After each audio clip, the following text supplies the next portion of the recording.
Hello, MCU fans. Today we're going to trace the Punisher's tragic past by going through his flashbacks and, of course, putting them in timeline order. Now, I've been doing that with each of the Defenders characters because by putting them in timeline order, we, of course, learn about their past, but we also learn how their past may impact their next appearance in the MCU because, of course, all the Defenders characters are now sacred timeline canon, which is awesome.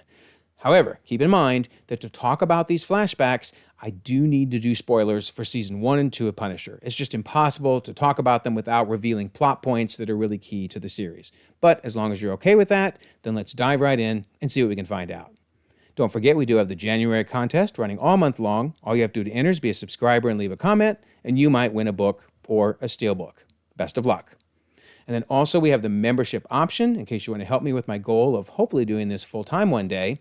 And I will be adding some new perks for members. One of them is going to be some behind-the-scene videos on how I put these videos together and the history of the channel, etc. Should be a lot of fun for members only. And then also, I am going to make the Google Drive be part of the membership option. So for the next 2 weeks, anybody that wants to view the Google Drive, and of course that has my timeline spreadsheet and all the PDFs, all you have to do is ask for access and you'll get it. But it'll be temporary access unless you're a member. So 2 weeks from today, sometime, probably mid-February, I'll make it members only. So go out and check it out, see if you think it's worth it. There's one more perk for being a member, and I want to thank you for everybody who's currently a member. And even if you're not a member, though, I thank you for liking videos, subscribing, leaving comments. All of it helps so much. So thank you. Also, big time thanks to the Marvel Cinematic Universe Wiki. My goodness, the best wiki on the planet. No way I would try to do a video like this if not for the incredible research that the team behind the wiki has done to put it together. And then huge thank yous to Robbie and Drew. You guys were so helpful in taking the information on the wiki and distilling it down so I could make an informative and hopefully entertaining video. So thank you guys so much. All right. This is the Defenders timeline. It's an example of some of the timelines out on the Google Drive, by the way. But I do have another video where I go through this full timeline. So I'm not going to go through that in this video. Instead, we're going to focus on the flashbacks for the Punisher series, as well as we do need to talk about some of the information in Daredevil Season 2, because, of course, that's where Punisher first appeared. So kind of keep in mind that Daredevil Season 2 is October to December of 2015. Then we jump forward, about a year to November to December of 2016, and then we jump forward about a year and a half, little less than a year and a half, April to May of 2018. So we're going to look at the flashbacks that all fit into the Punisher Season 1 and 2. And then we'll start right off with October of 2002 when Frank and Maria are married. This is from Season 1, Episode 12, this flashback, and I will always have in the upper right-hand corner where these flashbacks are coming from or where the present-day information about the flashbacks are coming from, in case you want to go back and watch the episodes. But here they are, so happy together. All these flashbacks are so tragic, knowing, of course, that his family ends up dying. So why, though, October of 2002? Well, in Season 1, Episode 8, in present day, we learned that Frank was with Maria for 3 months when she got pregnant with Lisa, his oldest daughter, or his only daughter. And then he says, I asked her to marry me that day. So what the wiki does is takes a look at the age of the actress, Lisa, in present day, and then backs it up to when she would have been born and then when they could have been married. And we get this nice placement of October of 2002. So I love how the wiki does that. They often look at the actors' ages when there's just no other hints to put somewhere something specific. So, okay, October of 2002.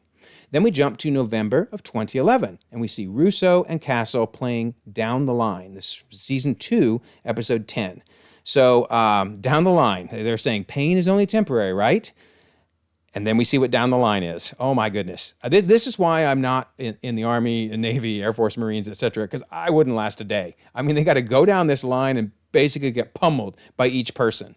Yeah, I would be dead in a day. But anyway, they make it through the line, and they're covered in mud, probably covered in blood too, but definitely covered in mud. But we see their friendship. We see how happy they are together. Russo's saying, I love you, man. And that really does make all the more tragic Russo's betrayal, eventually, of Castle. But also, so why does the wiki place it here? Well, we're going to see that Castle goes on multiple tours of duty, but this one can't be the last one, because we're going to get to his last one, but his last one is very depressing, and they seem so happy here. So the wiki is assuming it's sometime during his second to last deployment.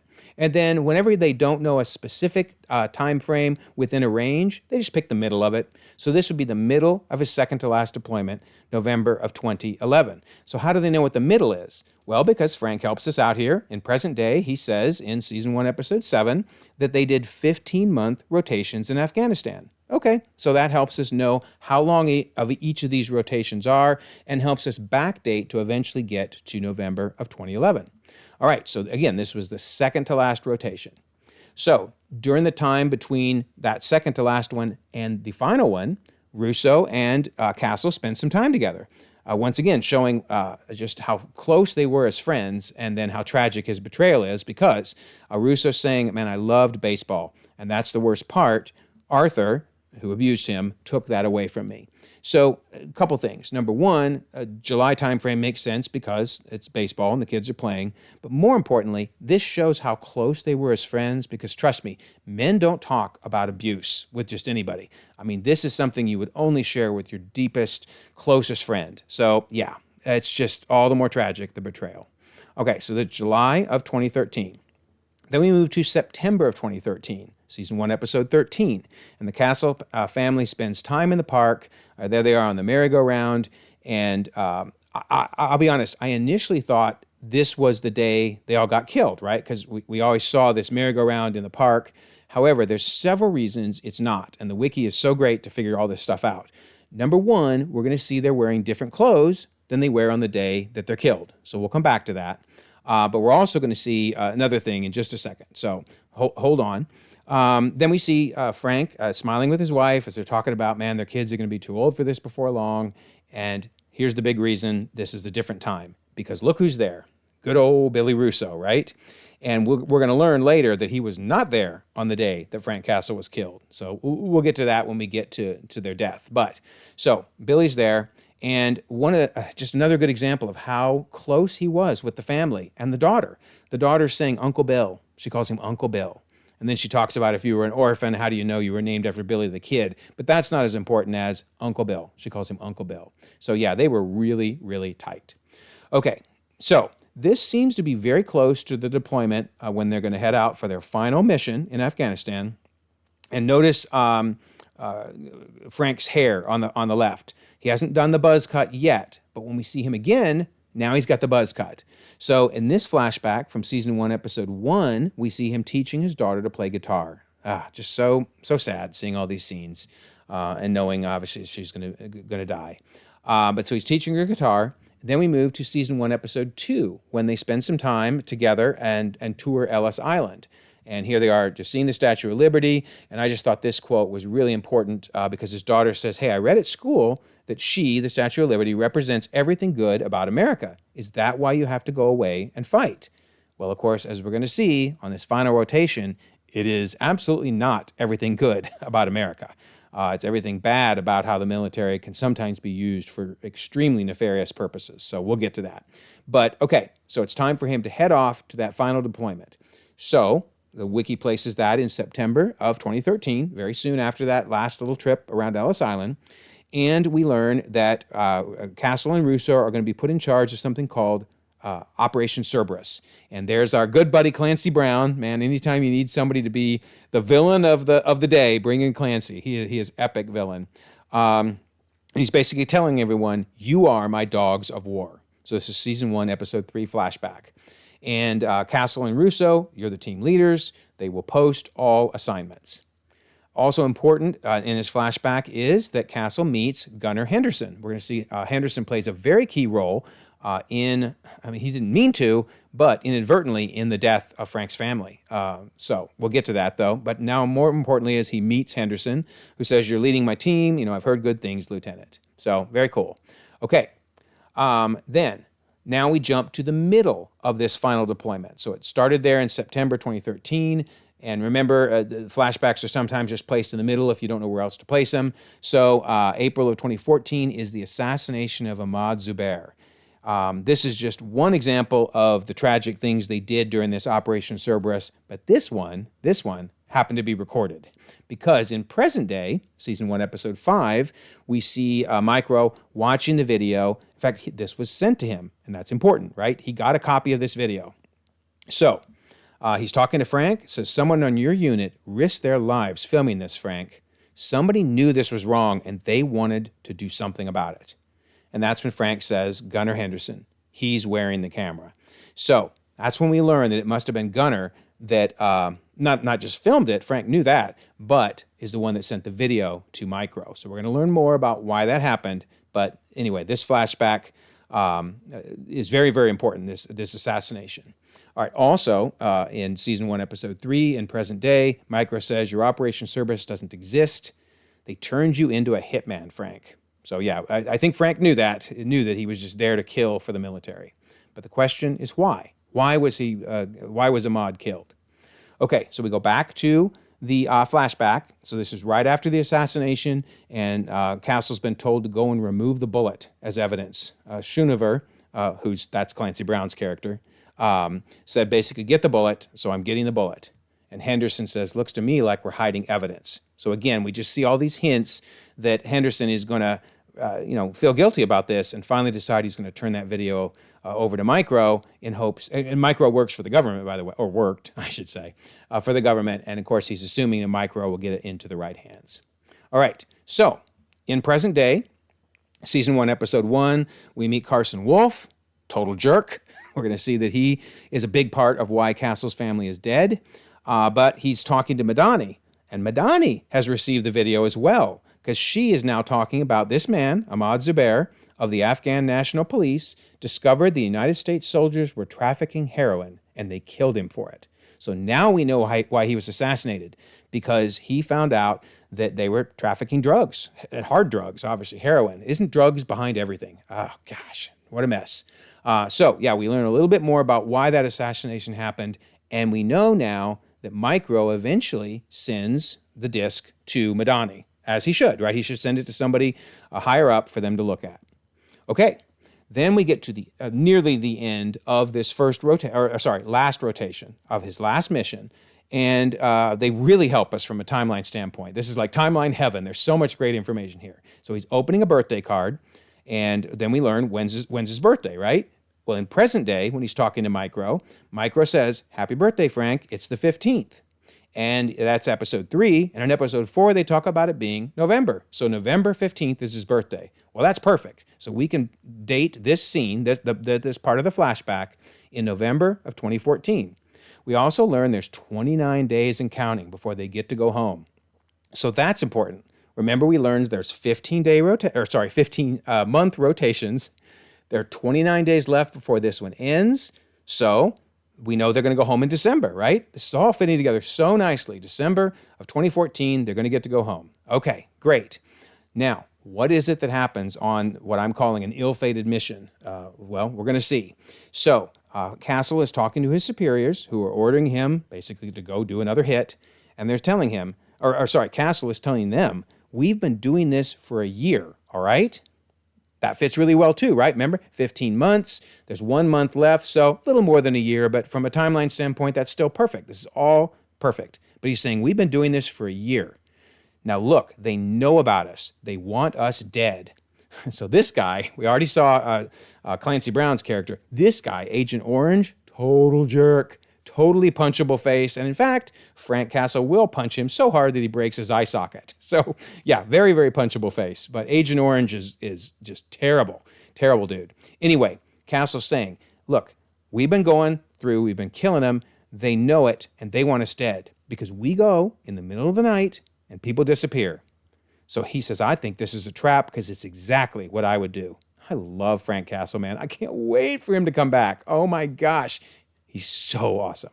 Anyway, so he's telling them it's a trap, that they shouldn't go. But of course, they send them anyway. And sure enough, it's a trap. It's a nightmare. And I'm not even going to show most of the scenes from this because they're all just a bloodbath. Trust me, people die, people lose limbs. It's bad. But Frank goes, well, full Frank Castle, heads into the building, clears a path for the evac, and kills a bunch of people, right?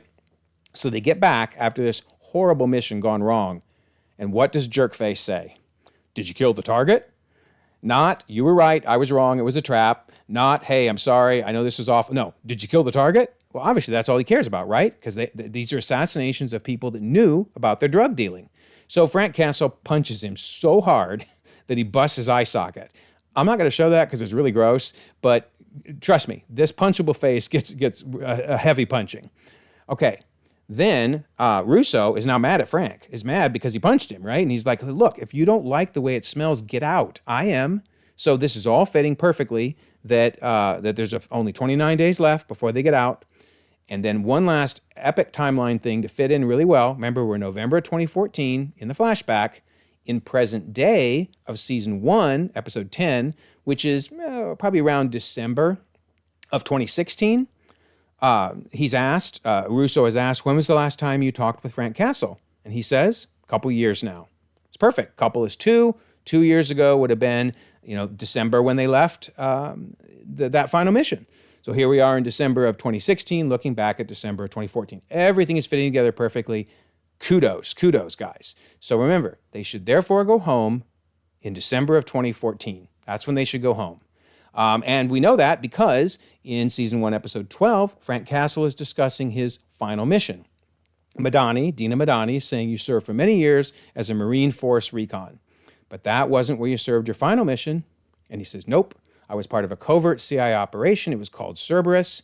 Mission Cerberus was to apprehend, interrogate, assassinate high-level targets in Afghanistan. So once again, it's all fitting together perfectly. He's saying Cerberus was my last mission before I came home, so therefore he would come home, it seems, in December of 2014. So why then do we jump to April of 2015? Why does the wiki place him returning home from service a good 5 months later? Well, I think the IRL answer is because the writers of Daredevil Season 2, where Punisher first appeared, did not talk to the writers from Punisher Season 1, and they got this messed up. But there is a solution. The wiki's come up with a solution, so don't panic. But still, a little frustrating because it was going so perfectly, but they didn't look at what was said in this season. So what was said, right? Let's look at it. So here's a reinforcement of the fact that basically Frank Castle comes home, goes to bed, and the next day his family's killed because he says, I'm too tired. Look, I want to read you a book because his daughter's saying, please read me a book before I go to bed. Please, please. And he says, I will read it to you tomorrow night. I promise. And then he says, you never think that for her, there was not going to be any tomorrow. Wow. I mean, what a great episode. I don't know if you remember these first episodes with the Punisher and Daredevil, but oh my goodness, so good. So incredibly good. But yeah, this reinforces the fact that he comes home and the next day they're dead. Okay, so what else do we know? Well, let's talk about that next morning. So Frank goes to bed. Remember, he said he's really tired. His wife wakes him up at 10:30 in the morning. So Punisher, we're back to Punisher, season 1, episode 3. She says, hey, sleepyhead, what time is it, he asks. She says, it's 10:30 a.m. Okay, so he sleeps in pretty late, right? So this is season 1, episode 3. Season 1, episode 12 picks up from this flashback. It is kind of interesting to notice the background kind of changes from, this looks more like it, an actual flashback, and this is more like a dream. But I do think we can trust this dialogue because notice it just picks right up. What time is it? It's 10:30. What time is it? It's 10:30. So she says, we got plenty of time now that you're home. And he says, yeah. But then she says, this is the hardest part. More and more of you stays there, when he goes on those rotations. But he says, I'm not going back. I'm going to stay here. I'm done. So once again, setting up that this was his last rotation, right? And then he even says, I got to hit the park today, painted ponies. Because that's a routine we're going to see that he does, that he talks about. Every time he comes back, they hit the park, Central Park together, and go on that merry-go-round. Okay. And there they are, right? They're on the merry-go-round, riding together. There's all 3 of them. Remember I said the outfits were different? I'm just going to show one of them, but if you look at all 3 outfits, you can definitely tell they're different. Here's what his daughter was wearing in that earlier scene. Here's what she's wearing here. So definitely the earlier scene was a different visit, but here's what's key. It did allow Russo to know they love to go to this park, right? Russo knows their routine because he's been on it with them. Gosh, his betrayal is so evil, so evil. But anyway, they're playing in the trees. Here's his wife and his son playing in the tree. And then finally, there they are sitting down for the picnic, which not long after that, they're killed. And all of these are flashbacks, but there is no actual flashback of them dying. Thank goodness, we don't need that. However, we do learn a lot of information, though, about how they die and when they die. So we're going to finally get to why this is in April of 2015 instead of what seemed like really should be December of 2014. So in Daredevil Season 2, so now we're back to Daredevil stuff. And again, I don't think the Daredevil writer and the Punisher writers talked because they're really clear. Ellis says, when was Castle family murdered? And Karen says, well, I figure it's got to be sometime that week, right? And the week they're talking about is April 14th. So it's earlier in the week they get killed, but it's April. So I just think that they forgot that this was said, but April works better. I don't know why they made it so that they were coming home in December, because obviously when they were at the park, it wasn't winter. It wouldn't have worked in December. So it's got to be April. This wins over them coming home in December. What the wiki came up with as an idea is maybe because Castle punched that dude, Agent Orange, maybe that resulted in him getting in trouble. Maybe he had to stay longer. They probably didn't want to punish him because he was part of an illegal operation. So they probably covered up the fact that he punched him, but maybe they forced him to stay an extra 5 months as punishment. So there's a way to make it work. It's a bummer it's not perfect because I love stuff to be perfect, but from a storyline standpoint, it works. It all works. So April is the month when they're killed. 3 gangs, Central Park, midday. Midday works, right? Because they got up at 10:30 a.m., they went to the park, had lunch, and then they were killed. So that all works. In Daredevil Season 2, Episode 10, they discuss a little more the fact that then one of the cops we planted deep undercover got word that the blacksmith was arranging a meet between 3 unaffiliated gangs. And we're going to learn who the blacksmith is in just a second. But the key is 3 unaffiliated gangs were there in Central Park. Dogs of Hell, Kitchen Irish, and the Mexican Cartel. So someone arranged for all 3 of them to come there. And of course, as we know, then they all started shooting each other, and that's when his family's killed. So they set the meet for Central Park mid-afternoon. And then we learn who the blacksmith is. Yep, Clancy Brown. It's the guy on the right. His old colonel set up Castle because Castle knew that they were, dealing in heroin. And he knew about the undercover things going on. So, okay, it seems like everything's wrapped up then, right? They kill Clancy. Sorry, buddy. He's dead. Everything's taken care of, right? We're good. Everything's fine. Well, until Punisher Season 1. Because now we learn there was more to the conspiracy. It wasn't just Schoonover that was part of this issue. It was more. There was more because now we learn about this disc. Micro got the disc. Notice it's got Micro written on it. And Micro sends it to the Punisher so the Punisher can see it. There he is, sticks it in the computer, and yep, it's that assassination. So we get more of that flashback. We see that this guy did not deserve to die. He was pleading for mercy, and they still killed him. Because again, he was going to die because he knew about what they were doing. So what's going on here, right? What is the purpose of this disc? What does this have to do with it? So we know that Henderson, right, filmed it, and he must have sent it to Micro. We're going to learn that we know that Micro sent it to Madani, right? Because Madani knew about the assassination, and then Micro finally sends it to Punisher to get him involved in stuff. Okay. And then here's a little bit more of information to kind of tie it all together. Because I'll be honest, the first time I watched Punisher Season 1, I was a bit confused. It's a complex plot. It's a cool plot, but it's a little complex. But notice Wolf, that jerk that we saw earlier, he was part of this. And he said he thought you were the one, the Punisher, that sent him, Micro, the tape. So they didn't know Henderson did it. They knew that Punisher punched Agent Orange, broke his eye socket, so they figured, oh yeah, it's got to be him, right? He comes back from the military, and he tries to out all of us and get us all in trouble. So it's the disc being sent that triggered them setting up that gunfire, setting up the three gangs, right? Because they had the Clancy Brown, the blacksmith, set it all up. And they did it because of this disc. This is where we're going to see the biggest issue, though, from a timeline standpoint. It gets a little weird, and I'd love your opinion to make sure we get this all fixed up. But anyway, they're saying, hey, we knew exactly where you'd be, exactly where to go to get you. Because you bored your squad silly talking about your homecoming tradition. And that homecoming tradition, of course, was going to the park. And Russo knew about it, remember? Because Russo was there previously. What a jerk. So They used the Central Park thing to kill the Punisher, to kill Frank Castle and his family, because they thought that he was sending the disc around to everybody and outing them, right? So it all seems to make sense. And in fact, now later in season 1, episode 12, Punisher's confronting Russo, says, how about my wife and kids?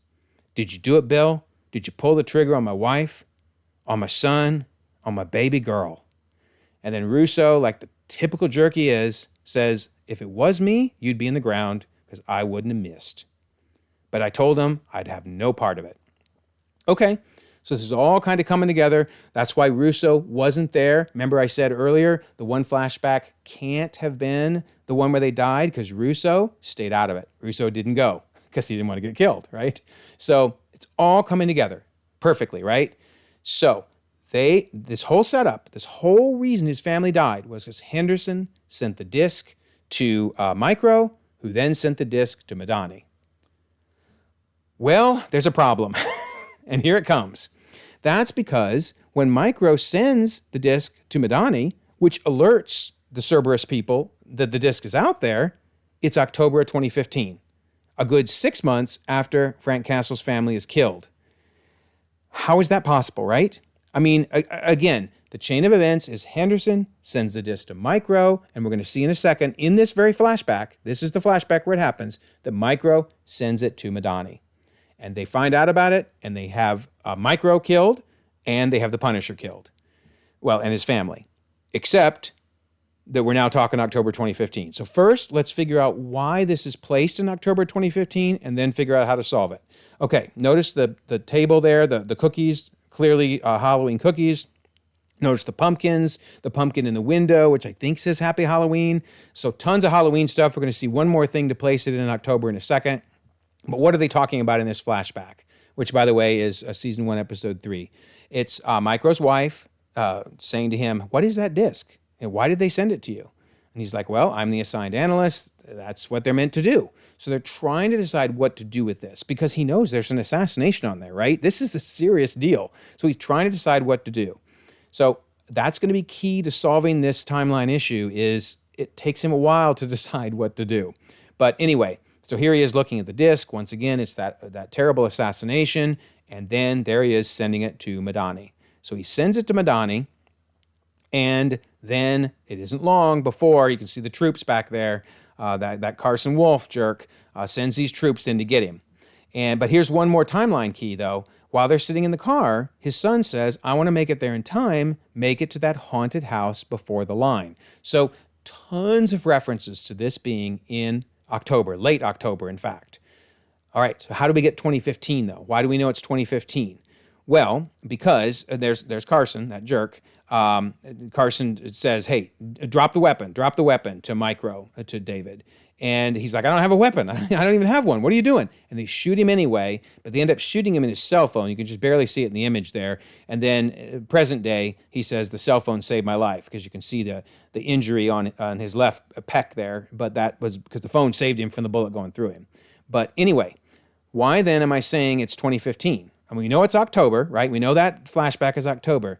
Well, because in present day, when they're talking about their dad, who's they thought was killed, right? He falls off that bridge and he vanishes. He hides. If you remember Punisher season 1, he's in a hideout and no one knows he's alive.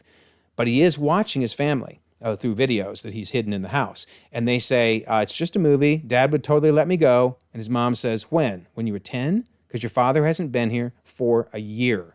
So they make that really clear, a year. And there's even another scene in season 1, episode 2, where she says he actually passed away a year ago. Well, this is during Punisher season 1, which is in November, December timeframe of 2016. So that actually works perfectly that he would have been killed, therefore, in October of 2015. So the Halloween references, that all made sense. But again, we're left totally confused as to how on earth anybody from the Cerberus team knew about this because Micro hasn't sent it to Madani yet. How do they know about this? Okay, so what I've done is I've laid out a timeline of everything we've talked about so far because I want you to see if you can help me solve this. So we have the events, the dates, and the episodes they occur. I'm going to break it up a little bit because it's easier to read this way between the second to last tour of duty, that's the top red box, and the last tour of duty. There's everything in between those tours of duty, and then everything after, right? So remember, first they played Down the Line. That was in that first tour of duty, or second to last, sorry. Then he comes home, talks to Russo about the abuse. They go to the park. He teaches his daughter to play guitar, and they go to Ellis Island. Then they go on that last tour of duty, Operation Cerberus. They have that, the assassination and all that. Then he comes home. He's very tired. And of course, remember, there was the slight issue of why did things end in December, but he didn't get home till April. But we fixed that because for some reason he had to stay longer. But I will point out, notice, it's the issue between season 1 of Punisher and Daredevil season 2. Darn it, people, you weren't talking to each other. But that issue's not so bad. So he comes home, April 15th, his family's killed, and then here we are again with an issue between Daredevil and Punisher season, because for some reason, Micro doesn't send the disc until 6 months after Frank Castle's family is killed. So the wiki solves it this way. The wiki suggests that what happens is Henderson sends the disc around the April timeframe to Micro. Probably Henderson sends it from a private email, maybe at the library, so they have no idea Henderson sent it. But we all know the government can look at everything being sent, and I'm sure that they had things scanning for the word Cerberus, looking for anything about that file, and they realized someone sent it. They didn't even know who yet, because Micro hasn't yet sent it to Madani. He didn't do that till October 2015, right? But they realized someone sent this file to somebody else, and they blamed Castle for it and had him killed. Then you have to accept that Micro sat with that disc for 6 months. So remember, he was talking to his wife about, what should I do? What should I do, honey? Well, it took him a while, I guess, to decide. It works. Again, it works. I just, man, why don't they just lay out the timeline like this as they go along? It would be so simple, but they don't, and that's okay. The story's awesome. I love the Punisher story. I'm not going to let this bother me too much. It's just, you wish it all worked perfectly, and I didn't even know about these issues until I laid this all out, and sure enough, and the wiki agrees, there are issues, but there are solutions. All right, let me know in the comments if you think there's a better way to solve this. So there's a few more flashbacks as we wrap up here, but these are important. So we get something tying the end of Daredevil season 2, when the Punisher, left, and the beginning of Punisher season 1. In fact, notice season 1, episode 1, and we get a flashback about what he's been doing since January to May of 2016. And he's basically been cleaning up loose ends, because the last guy he kills says, you won, you killed everyone, the bikers, the cartels, the Kitchen Irish, they're all gone. So basically, you remember those three? Those are the three gangs that met in Central Park. Because at this point, in Punisher Season 1, Punisher doesn't know there's anybody else. He thinks it was those three gangs, so he kills them all, kills everybody. And then after that, he burns the costume, burns the outfit, because he doesn't think he needs it anymore. And then we jump 6 months later, which takes us to the beginning of Season 1. So that's kind of cool. This flashback fills us in on what he did, again, after Daredevil Season 2 and before Punisher Season 1. Then we get a flashback filling us in between Punisher Season 1 and Punisher Season 2. Madani is giving an official statement. And I think what's happening basically here is her eyes are closed and then she's opening and trying to focus. But anyway, they're saying this is an interview being conducted at the request of the Office of the Inspector General and will form part of the official inquiry into recent events. Are you happy to proceed? And poor Madani. She don't look happy. She does not look happy at all. But so this flashback is in Season 2, Episode 7, is basically right after Season 1, because she's very badly injured, if you remember, in Season 1, in the hospital, and then we jump a year to Season 2. So that's why it's being placed in January of 2017. And then finally, we have a couple minor flashbacks, but still character-building flashbacks for some of the secondary characters.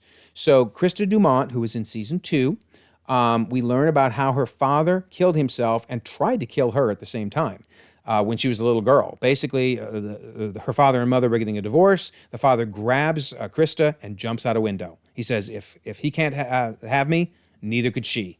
Well, her father dies, but she doesn't. She lays there in pain, obviously, but she was basically shielded by his body. But as she watches her father die, she realizes he needed someone to save him, but there was no one there. So this is what builds her character into somebody who wants to save the unsavable. And we'll see how she wants to try to save Russo in Season 2. And then, by the way, why the wiki picks February 1992 is because they look at the actress's age in this scene and the actress's age in present day in season 2, and they're able to backdate it there. So I love that. I love the wiki's logic for, it's very consistent for how they do all these placements. All right, so speaking of helping people, Dumont is now trying to help Russo. So in season 2, episode 4, we get a flashback to what's been up with Russo after season 1, when obviously he was very badly injured. Oh my word, if you remember that. His face was just demolished. But anyway, he's saying, I can't even walk across the room without breaking a sweat. And Dumont says, basically, you're only 6 months into your recovery, Billy. So that's one timeline hint. This is 6 months after the end of season 1.